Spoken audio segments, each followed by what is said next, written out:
వీళ్ళు 200, 300 రకాల పేర్లు చెబుతున్నారు. ఒక చేప చిన్నగా ఉన్నప్పుడు దాన్ని ఒక పేరు చెబుతున్నారు, మళ్ళీ ఒక చేప ఒకళ్ళ దగ్గర నుంచి ఇంకోళ్ళ దగ్గరికి వెళ్తే వాళ్ళు వేరే పేరు చెబుతున్నారు. నాకైతే అసలు దిమ్మ తిరిగిపోతుంది ఏ చేప ఏంటని.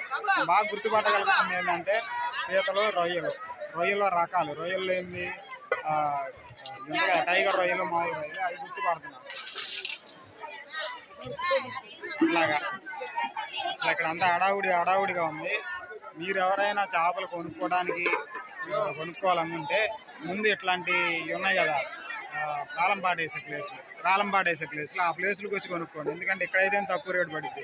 మీరు బయటికి వెళ్ళి కొనుక్కుంటే దీన్ని అసలు రేటు చెబుతారు, మామూలుగా చెప్పరు. ఇప్పుడు టైగర్ రొయ్య అంటున్నారు, టైగర్ రొయ్య విడిగా కొంటే మీకు 600, 700, 500 ఆ మధ్యలో పడిద్దా. ఇప్పుడు ఏమన్నా అడిగాను నేను, టైగర్ రొయ్య ఎంత పడుద్ది?